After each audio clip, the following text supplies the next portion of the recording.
আজকে হাজির হয়েছে দুর্দান্ত স্বাদের ভেন্ডির একটি রেসিপি নিয়ে। ভেন্ডির আমরা অনেক রকম পদ তৈরি করে খেয়ে থাকি, তবে আজকের রেসিপিটা একদমই অন্য রকমের। তাই ভিডিওটিকে স্কিপ না করে পুরো ভিডিওটি দেখার অনুরোধ রইল। সকালের ব্রেকফাস্টই হোক বা দুপুরের লাঞ্চ, এছাড়া রাতের ডিনারেও রুটি, পরোটা কিংবা ভাতের সাথে পরিবেশন করতে পারবে। তাহলে চলো দেখে নেওয়া যাক আজকের রেসিপিটি। নমস্কার বন্ধুরা, বানিস ফুড প্যাশন চ্যানেলে আবার একটা নতুন পর্বে তোমাদের সবাইকে স্বাগত জানাচ্ছি। আজকে এই ভেন্ডি রেসিপিটি করার জন্য প্রধান যে উপকরণ তা হলো ভেন্ডি। আমি ভেন্ডিগুলিকে খুব ভালো করে ধুয়ে নিয়েছি। যে কোনো সবজি কেটে নেওয়ার আগে ভালো করে ধুয়ে নেওয়া খুবই দরকার। তো আমি সেই রকমভাবে ভেন্ডিগুলিকে ধুয়ে জলটাকে ঝরিয়ে নিয়ে তারপর চলে এসেছি কেটে নেওয়ার জন্য। চপিং বোর্ডের মধ্যে রেখে দু সাইড কেটে নিয়ে তারপর ঠিক এই রকম ছোট ছোট টুকরো করে কেটে নেব। পরিমাণটা খুবই অল্প করে নিয়েছি। এই রেসিপিটা আমি আজকে দুপুরে লাঞ্চে ভাতের সাথে খাওয়ার জন্য তৈরি করব। ঘরে থাকা কিছু উপকরণ দিয়ে এই সুস্বাদু রেসিপিটি যে কেউ বানিয়ে নিতে পারবে। আমার এখানে সমস্ত ভেন্ডি কাটা হয়ে গেছে। এবার একটা পাত্রে তুলে নেব। গ্যাসের ওভেনটাকে অন করে দিয়ে কড়াইটা বসিয়ে দিয়েছি। এরপর কড়াইটা ভালো মতো গরম করে নিয়ে দিয়ে দিলাম পরিমাণ মতো সাদা তেল। তেলটাকেও ভালো মতো গরম করে নিয়ে দিয়ে দিচ্ছি ভেন্ডিগুলিকে। এরপর খুব ভালো করে নাড়াচাড়া করে নেব। এখানে গ্যাসের ফ্লেমটাকে হাইতে রেখে আমি 1 মিনিটের মতো ভেন্ডিটাকে ভেজে নিচ্ছি। তবে তার আগে দিয়ে দিলাম হলুদ গুঁড়ো। এরপর হলুদটা দিয়ে ভালো করে ভেন্ডিটাকে নাড়াচাড়া করে নিতে হবে।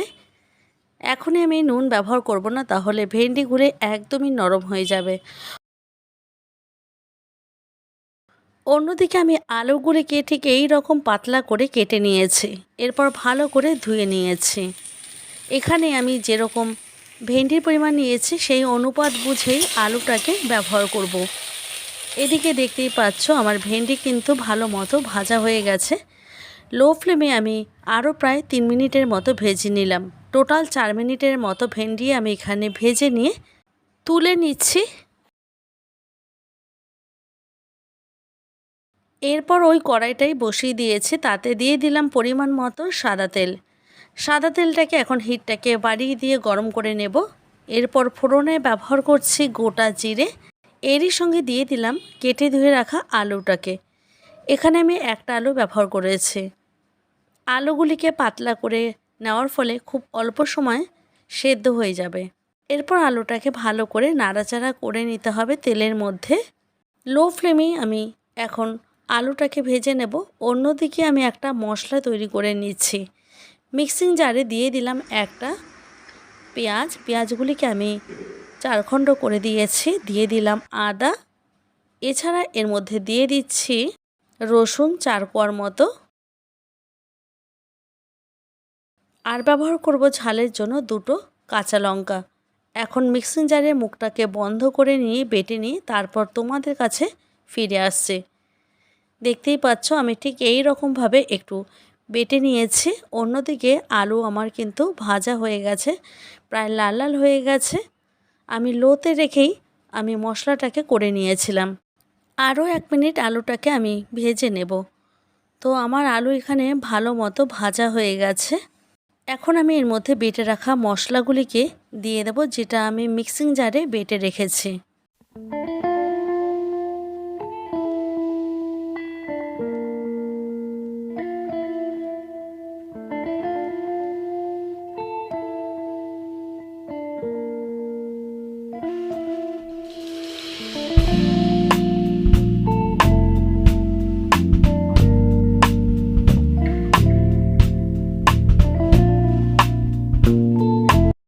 এরপর আমি এর মধ্যে দিয়ে দিচ্ছি 1/2 টিস্পুন জিরের গুঁড়ো, 1/2 টিস্পুন দিয়ে দিচ্ছি হলুদের গুঁড়ো।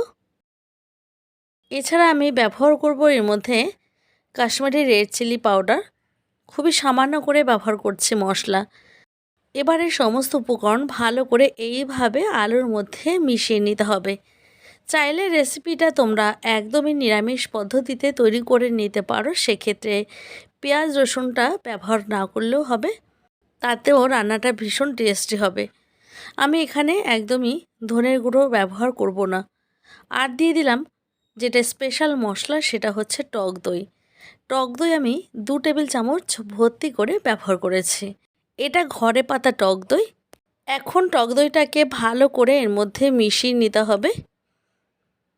এখানে যেহেতু ভেন্ডির পরিমাণটা কম আছে তাই কম টক দই ব্যবহার করেছি, না হলে বেশি পরিমাণে ব্যবহার করলে টকের পরিমাণটা বেশি হয়ে যেতে পারে।